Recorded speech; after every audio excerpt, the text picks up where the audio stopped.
Hello दोस्तों, स्वागत है आप सभी का मेरे चैनल पर। आज हम बात करने वाले हैं इंडोनेशिया की one of the best horror movie the cursed of dancing village की कहानी, जो साल 2024 में रिलीज की गई थी। इस मूवी की IMDb rating 5.7 out of 10 star है और ये 2022 में आई मूवी KKN Didisa Pinari की प्रीक्वल है।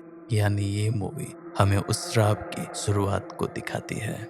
मूवी की एंडिंग काफी खास है और इसमें कई सवाल छोड़ जाते हैं। तो चलिए बिना किसी देरी के बढ़ते हैं इस रहस्यमयी कहानी की ओर। मूवी की शुरुआत में हमें पिनरी गांव के एक पारंपरिक रिचुअल डांस दिखाया जाता है। ये डांस इंडोनेशियाई गमलाम म्यूजिक की धुन पर परफॉर्म हो रहा था। इस पूरे रिचुअल को गांव की समन माबा पुत्री लीड कर रही थी। उनका उद्देश्य था कि जंगल की देवी से प्रार्थना करना ताकि गांव की हर आपदा और अनहोनी से सुरक्षित रह सके।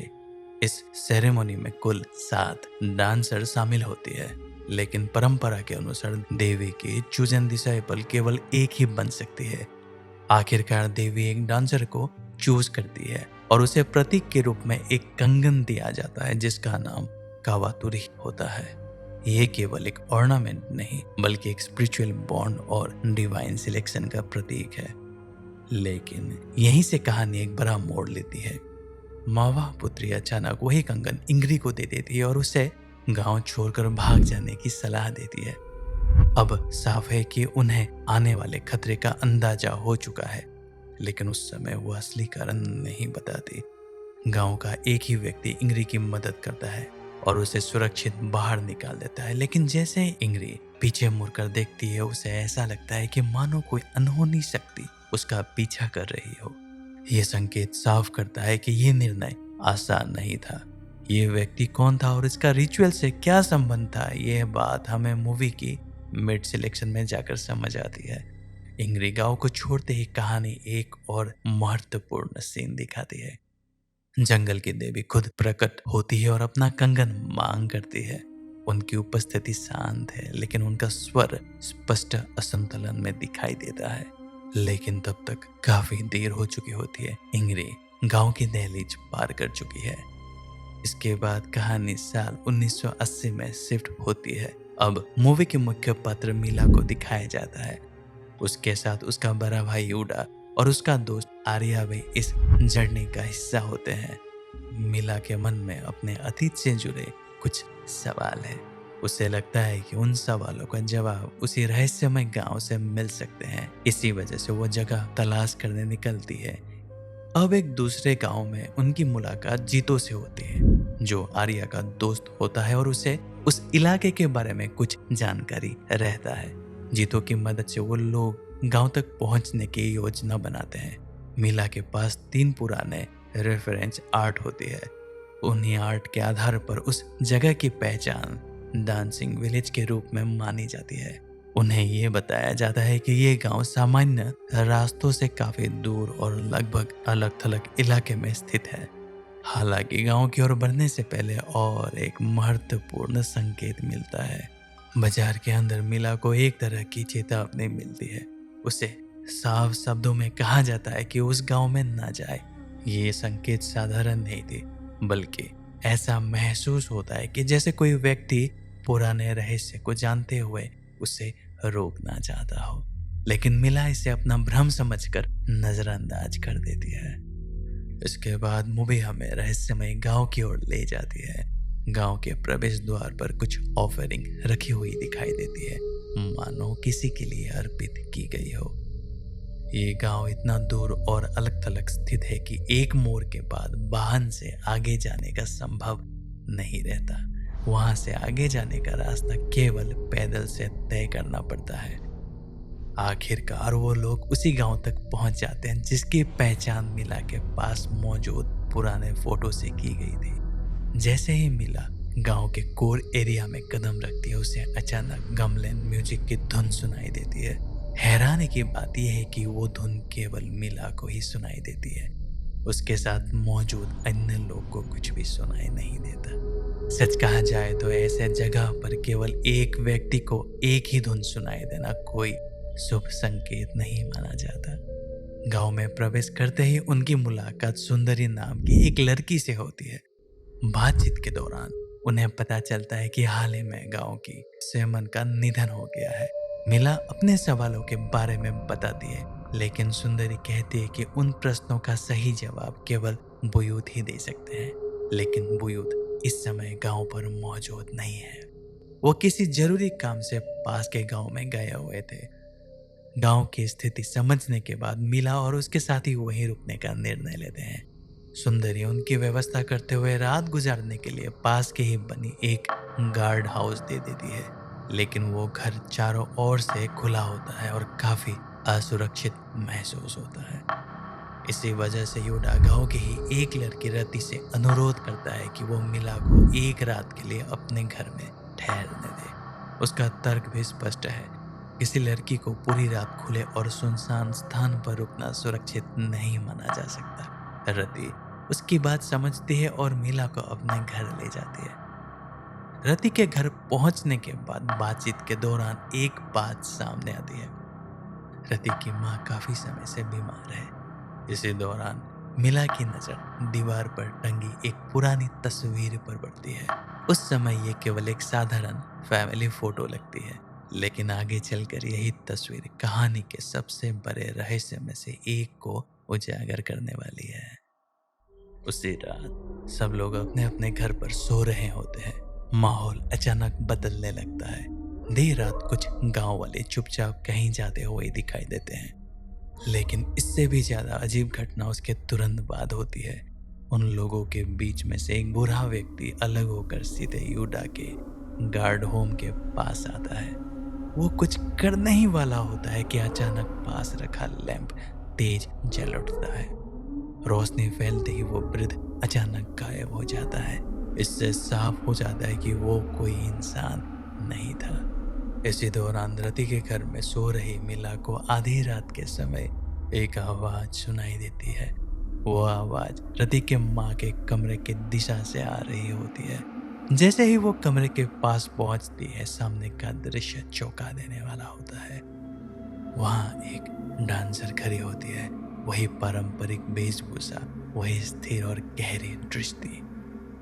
वो रति की माँ की ओर देख रही होती है कि मानो किसी का इंतजार कर रही हो। जैसे ही उनकी नजर मीला पर पड़ती, वो शांत स्वर में कहती है कि वो उसी का इंतजार कर रही थी। यहीं से साफ हो जाता है कि मीला और उसके साथियों का इस गांव में आना कोई संयोग नहीं है।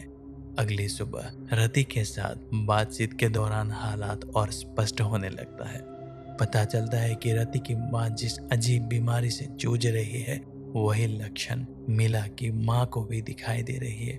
दोनों की हालत बिल्कुल एक जैसी थी। यहीं से कहानी एक फ्लैशबैक में दिखाई जाती है। हमें पता चलता है कि कुछ समय पहले एक ओझा मिला की माँ को देखने उनके घर आया था। उन्होंने बताया था कि मिला की माँ जावा द्वीप की पूर्वी हिस्से से एक करा लेके आई है, एक ऐसी वस्तु जिसे उन्हें वहां से नहीं लाना चाहिए था।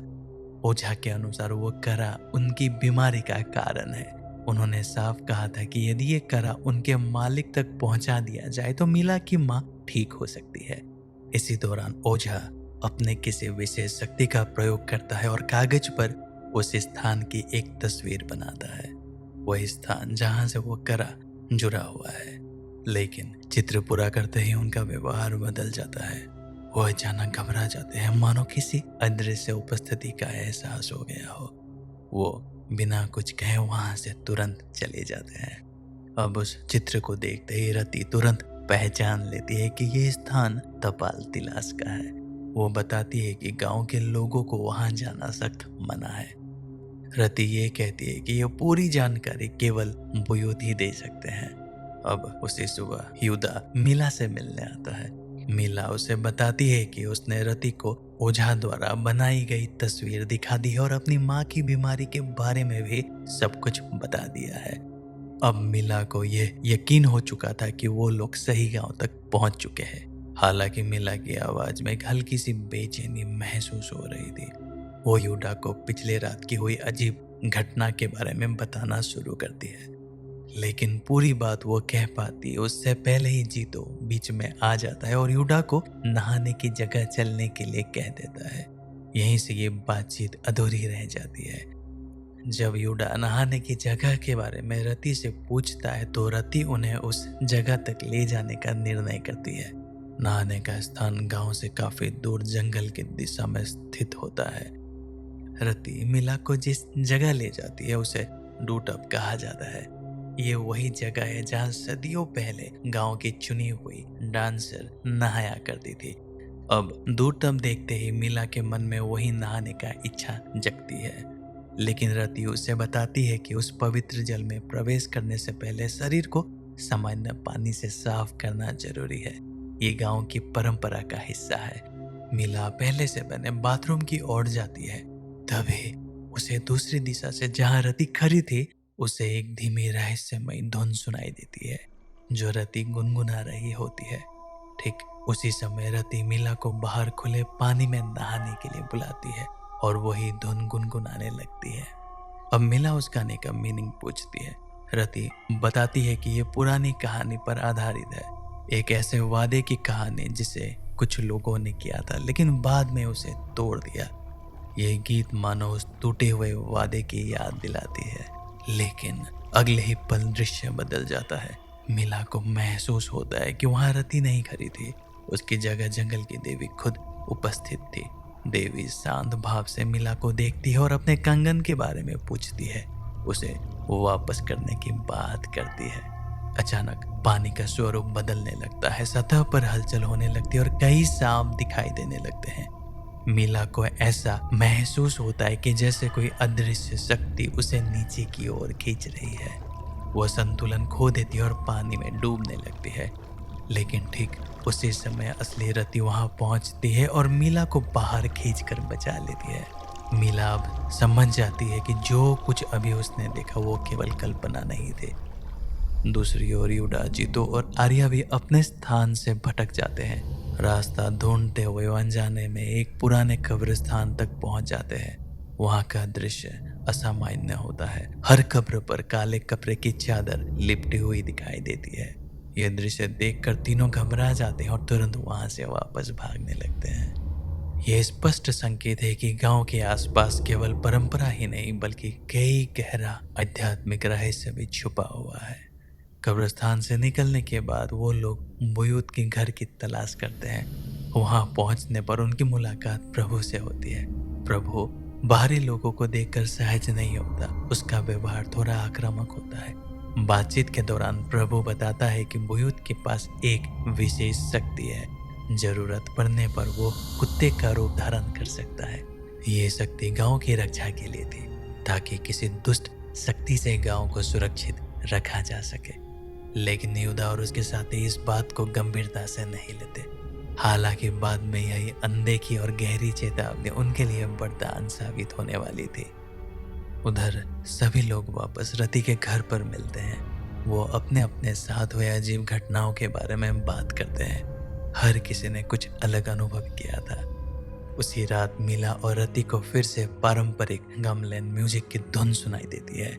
मीला जब इसके बारे में पूछती है तो रति सामान्य स्वर में कहते हैं कि शायद पास ही के गांव में पारंपरिक समारोह चल रहा हो।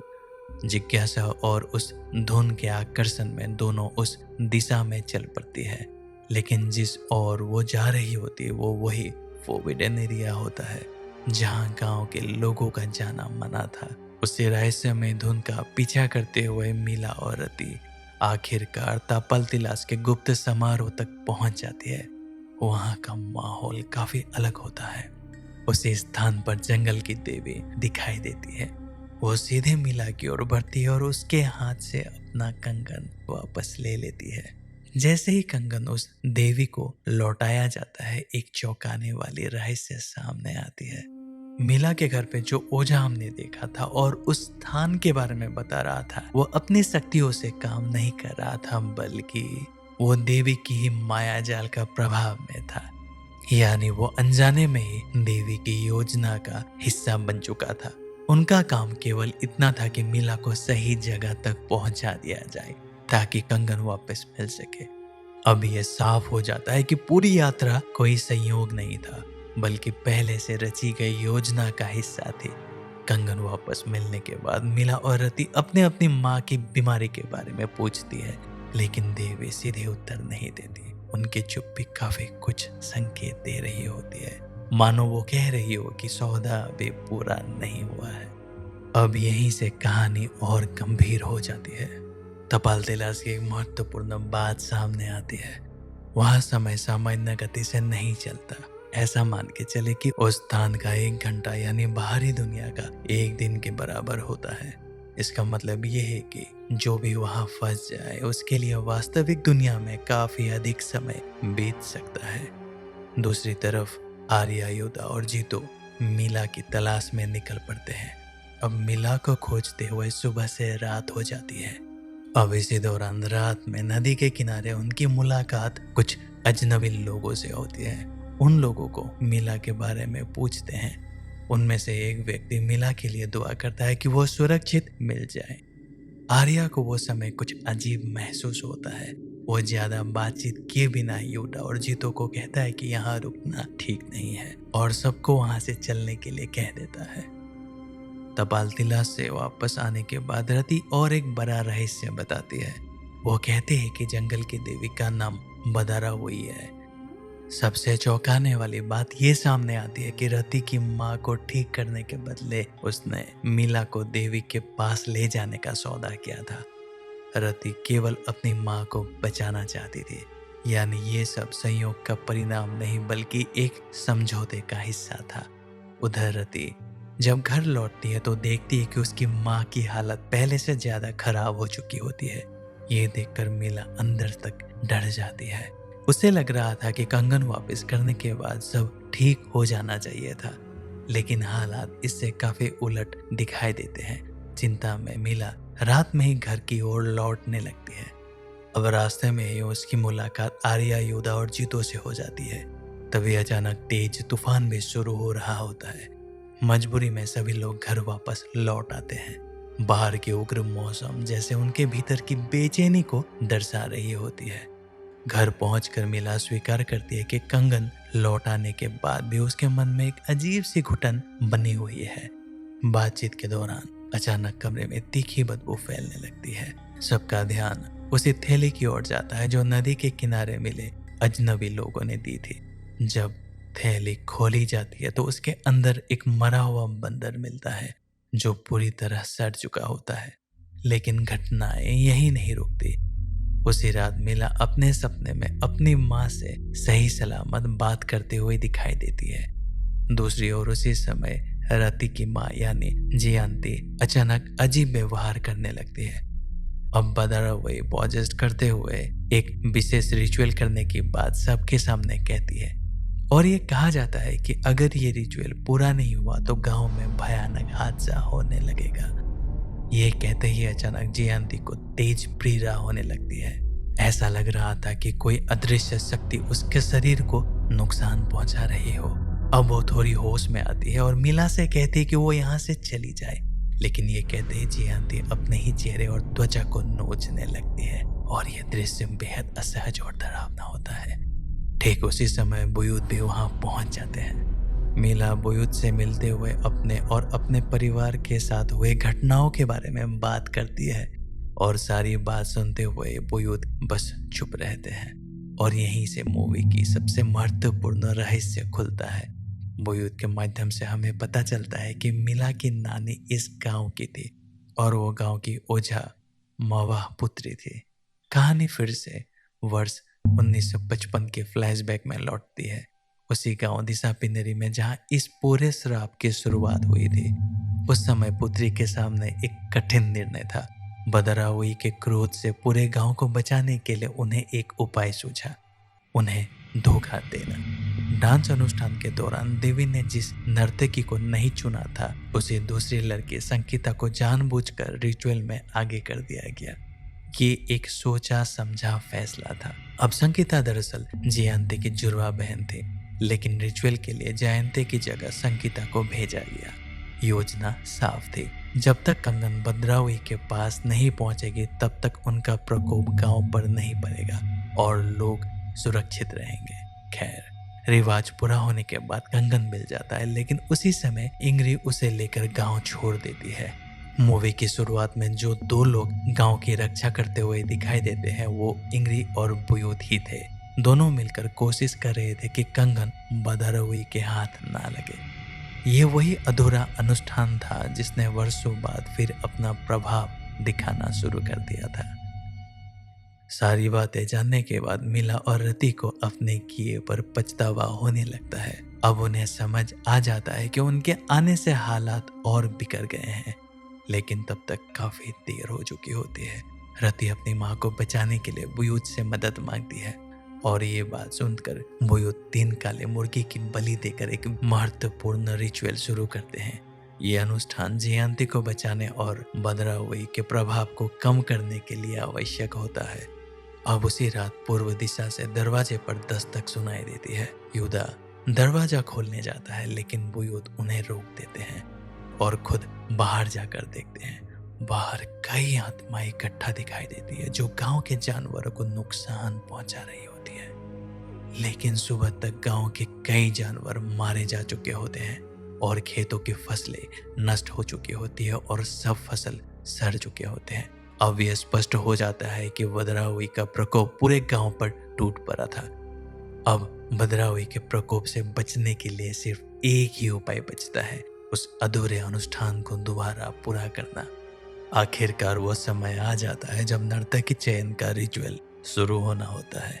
ये केवल एक परंपरा नहीं बल्कि पूरे गांव की सुरक्षा से जुड़ा एक अनिवार्य अनुष्ठान है। इस रिचुअल में विशेष प्रकार की ट्रेडिशनल कॉफी गांव की लड़कियों को पिलाई जाती है। नियम है कि किसी को कॉफी मीठा लगे तो वही देवी द्वारा चुनी गई मानी जाती है, जबकि असल में वो कॉफी का स्वाद कड़वा और फीका होता है। केवल चूजन वन को ही वो मीठा महसूस होता है। हर बार 7 लड़कियां इस प्रक्रिया में शामिल होती है। इस बार बाकी लड़कियों के साथ रति और मीला को भी चुना गया था। गांव में इस चयन को लेकर डर और तनाव फैल जाता है। मीला और युडा के बीच इस रिचुअल को लेकर लंबा बहस होता है। युडा इसे बेहद खतरनाक मानता है और चाहता है कि मीला इसमें हिस्सा न ले, लेकिन मीला का मानना है कि यदि यह अनुष्ठान पूरा नहीं हुआ तो श्राप कभी समाप्त नहीं होगा। समारोह शुरू होने से पहले बुयूत पूरे गांव को एक सख्त चेतावनी देते हैं। वो कहते कि आज रात घर में बेम्बू की आवाज और आग लगातार जलती और बजती रहनी चाहिए। किसी भी हालत में कोई भी घर के बाहर नहीं निकलेगा। उनका कहना साफ होता है कि यदि रात के अंधेरे में कोई बाहर निकला तो बाहर रहने वाली शक्ति उनको खा जाएगी। ये चेतावनी पूरे गांव में आग की तरफ फैल जाती है। हर घर में बेचैनी, डर का माहौल बन जाता है। अब किसी को पता नहीं था कि उस रात रिचुअल में क्या होने वाला है। हम देखते हैं कि सभी लड़कियों को पहले एक पवित्र जल में नहाया जाता है।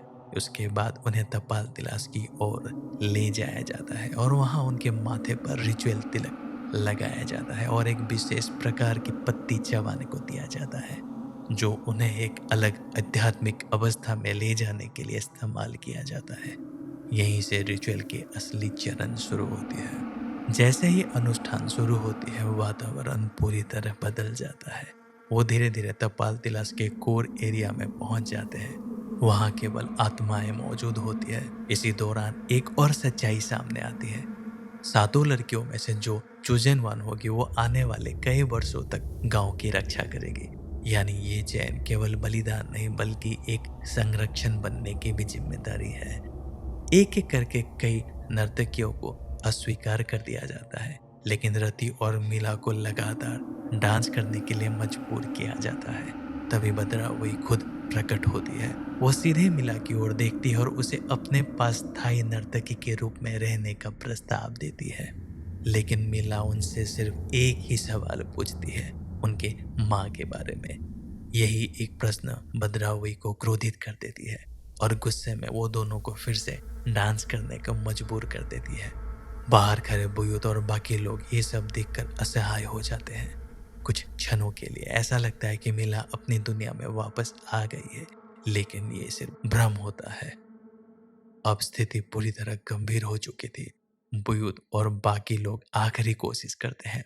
वो मीला और रति को वापस गांव में ले जाते हैं, लेकिन जैसे ही लौटने की कोशिश करते हैं, क्रोधित आत्माएं उनके पीछे आने लगती है। उन आत्माओं को बस नर्तकी चाहिए थी और वो उन्हें वापस ले जाना चाहते थे। समय बीतता जाता है, लेकिन मीला और रति अभी भी तपाल तिलास में फंसी रहती है। अचानक मीला को खुद अंकार मूर्खा के गहरे हिस्से में पाती है। वहां अनगिनत आत्माएं मौजूद है और उनमें से पहले रिचुअल में चुनी गई नर्तकियां भी शामिल थी। वहीं उन्हें जयंती और रति भी दिखाई देती है। दोनों एक साथ उसी जगह डांस कर रही थी।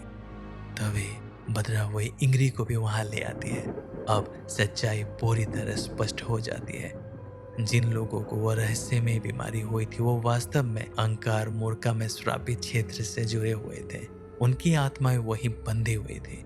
ये स्थान किसी नरक से कम नहीं था।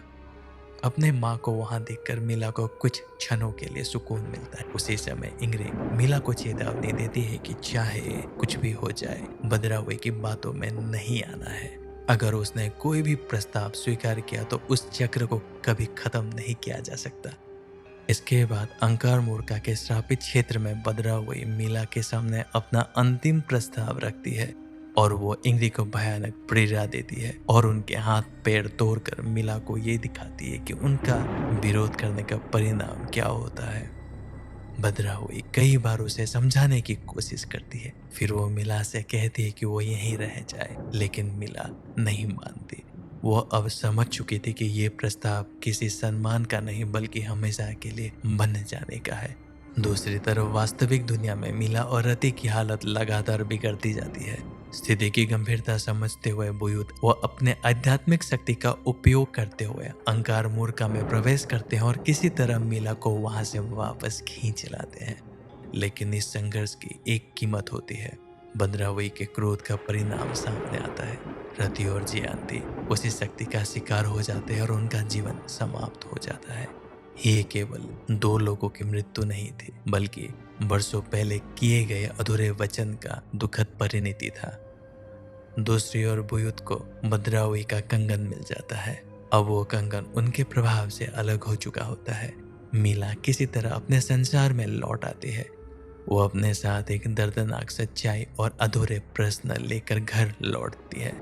घर पहुंचने के बाद उसे पता चलता है कि उसकी माँ का जीवन वो नहीं बचा सकी। इसका अर्थ ये है कि पुराने धोखे का आखिरी करीबी समाप्त हो चुकी है। तो दोस्तों, यही थी इस मूवी की पूरी कहानी। अब इस मूवी पर जुड़े हुए कुछ फैक्ट पर बात करते हैं। सबसे पहले, मूवी के शुरुआती दृश्य में जो आत्माएं आग देखते ही गायब हो जाया करती थी, वो सामान्य भटकती आत्माएं नहीं थी। वो उसी श्रापित गांव के आसपास सक्रिय शक्तियां थी जो रात के समय वहां घूमती थी। गांव के प्रवेश द्वार पर रखे जाने वाली ऑफरिंग का उद्देश्य उन्हीं आत्माओं को शांत रखना था। मान्यता यह थी कि अगर ऑफरिंग स्वीकार कर ली तो गांव के पशुओं और मनुष्यों को कोई नुकसान नहीं पहुंचाया जाता। अर्थात गांव वर्षों से अदृश्य शक्तियों के साथ संतुलन बनाए हुए था। मूवी में जब यूडा और उसके साथी जब कब्रिस्तान पहुंचते हैं तो देखते हैं कि कई कब्रों पर काले कपड़े बंधे हुए हैं। उस समय ये सीन डराने के लिए नहीं था। दरअसल जो भी नर्तकी इस अनुष्ठान के दौरान मर जाती थी या देवी के लोक में फंस जाती थी, उनके कब्र पर काला कपड़ा लपेट दिया जाता था। काला कपड़ा उनके सेक्रीफाइस का प्रतीक था, ये दिखाने के लिए कि वो साधारण मृत्यु से नहीं मरी बल्कि एक श्रापित अनुष्ठान का हिस्सा बनी थी। और इस मूवी से जुड़े एक सवाल सबके मन में आ सकता है कि बदरावई इतनी ताकतवर होने के बावजूद भी कंगन खुद से क्यों छीन नहीं पाई। अगर इसे सीधे और साधारण भाषा में समझा जाए तो बदरावई भले ही काफी शक्तिशाली सर्व देवी हो, लेकिन उसकी शक्ति पूरी तरह आजाद नहीं है। मूवी में स्पष्ट संकेत देती है कि वो नियमों से बंधी आध्यात्मिक सत्ता है। उसकी शक्ति कुछ शर्तों पर कार्य करती है। कंगन किसी से छीना नहीं जा सकता था, बल्कि वो एक चुनी हुई नर्तकी को स्व इच्छा से दिया गया था। इसलिए बदरावई उसे बलपूर्वक वापस नहीं ले सकती थी। वो केवल तभी कंगन स्वीकार कर सकती थी जब उसे दोबारा अर्पित किया जाए। इसी कारण उन्होंने सीधे जाकर कंगन नहीं छीना, बल्कि परिस्थितियां तैयार की। अपनी शक्ति फिर से वापस पाने के लिए उन्होंने उस ओझे को प्रभाव में लिया। इस प्रकार पूरी यात्रा एक संयोग नहीं बल्कि सुनियोजित प्रक्रिया थी। उसे हर पीढ़ी से एक नर्तकी चाहिए जो उसकी दुनिया में रहे और अपनी फौज धीरे धीरे बढ़ा सके। लेकिन ये कहानी एक महत्वपूर्ण मोड़ ले लेती है। तो दोस्तों, उम्मीद करता हूँ आपको ये मूवी की एक्सप्लेनेशन पसंद आई होगी। अगर आपको ये वीडियो अच्छी लगी हो तो इसे लाइक, शेयर और चैनल को सब्सक्राइब जरूर करें। आपका सपोर्ट ही मुझे मोटिवेट करता है कि मैं आपके लिए बेहतरीन और रोचक कहानियाँ लेकर आ सकूँ। तो मिलते हैं अगले एक नई कहानी के साथ। तब तक के लिए take care and bye bye.